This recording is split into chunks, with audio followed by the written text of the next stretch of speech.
ఉద్యోగుల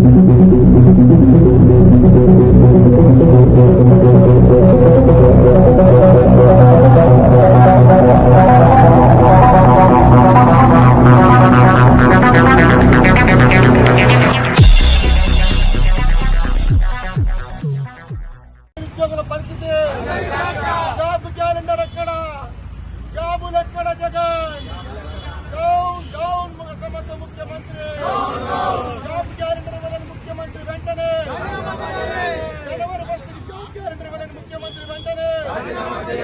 జగన్ పరిపాలన నిరుద్యోగుల పరిస్థితి, జగన్ పరిపాలన నిరుద్యోగుల పరిస్థితి, జగన్ పరిపాలన నిరుద్యోగుల పరిస్థితి, జగన్ పరిపాలన నిరుద్యోగుల పరిస్థితి. డౌన్ డౌన్ జాబ్ క్యాలెండర్ ఇవ్వలేని ముఖ్యమంత్రి, డౌన్ డౌన్ జాబ్ క్యాలెండర్ ఇవ్వలేని ముఖ్యమంత్రి. జగన్ పరిపాలన నిరుద్యోగుల పరిస్థితి, జగన్ పరిపాలన నిరుద్యోగుల పరిస్థితి. జాబ్ క్యాలెండర్ వెంటనే, జగన్ ఇస్తామన్న ఉద్యోగాలన్నీ, జగన్ ఇస్తామన్న ఉద్యోగాలన్నీ, జగన్మోహన్ రెడ్డి ఇస్తామన్న ఉద్యోగాలన్నీ, జగన్ ఇస్తామన్న ఉద్యోగాలన్నీ, ఇస్తామన్న ఉద్యోగాలన్నీ, జగన్ ఇస్తామన్న ఉద్యోగాలన్నీ, జగన్మోహన్ రెడ్డి ఇస్తామన్న ఉద్యోగాలన్నీ, జగన్మోహన్ రెడ్డి ఇస్తామన్న ఉద్యోగాలన్నీ, జగన్మోహన్ రెడ్డి ఇస్తామన్న ఉద్యోగాలన్నీ, ఇస్తామన్న ఉద్యోగాలన్నీ, జగన్మోహన్ రెడ్డి ఇస్తామన్న ఉద్యోగాలన్నీ, ఉద్యోగాలన్నీ, జగన్మోహన్ రెడ్డి ఇస్తామన్న ఉద్యోగాలన్నీ, జగన్మోహన్ రెడ్డి ఇస్తామన్న ఉద్యోగాలన్నీ, ఉద్యోగాలన్నీ, జగన్ ఇస్తామన్న ఉద్యోగాలన్నీ, జగన్ ఇస్తామన్న ఉద్యోగాలన్నీ, జగన్ ఇస్తామన్న ఉద్యోగాలన్నీ.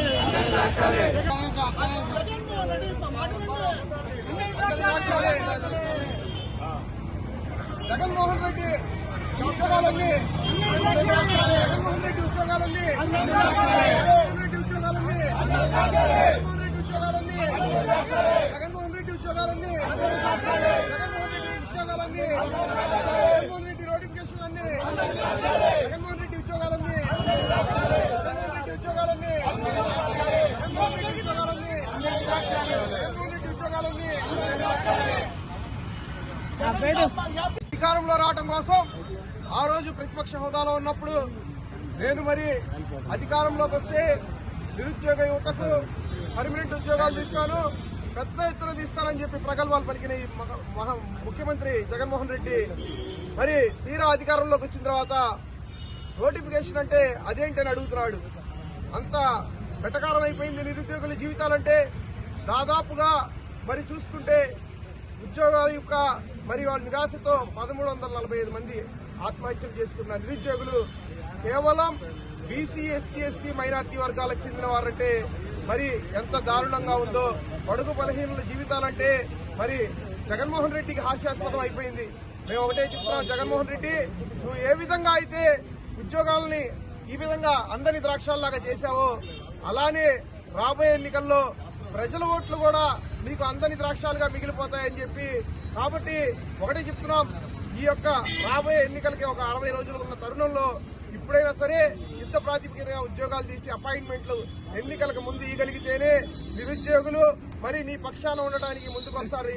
లేదంటే తప్ప మేము తెలుగు యువత ఆధ్వర్యంలో పెద్ద ఎత్తున ఉద్యమించి మరి ఏదైతే సమాజంలో నీ ద్వారా ఉద్యోగాలు వస్తాయని నమ్మి మోసపోయిన బీసీ, ఎస్సీ, ఎస్టీ, మైనార్టీలకు చెందిన నిరుద్యోగుల తరఫున పోరాడి ప్రతి ఒక్కళ్ళకి న్యాయం జరిగే వరకు కూడా వెంటాడతామని, మీ యొక్క తాడేపల్లి ప్యాలెస్ ని దిగ్బంధనం చేస్తామని చెప్పి హెచ్చరిస్తూ మీకు రాబోయే రోజుల్లో ఓటమి తప్ప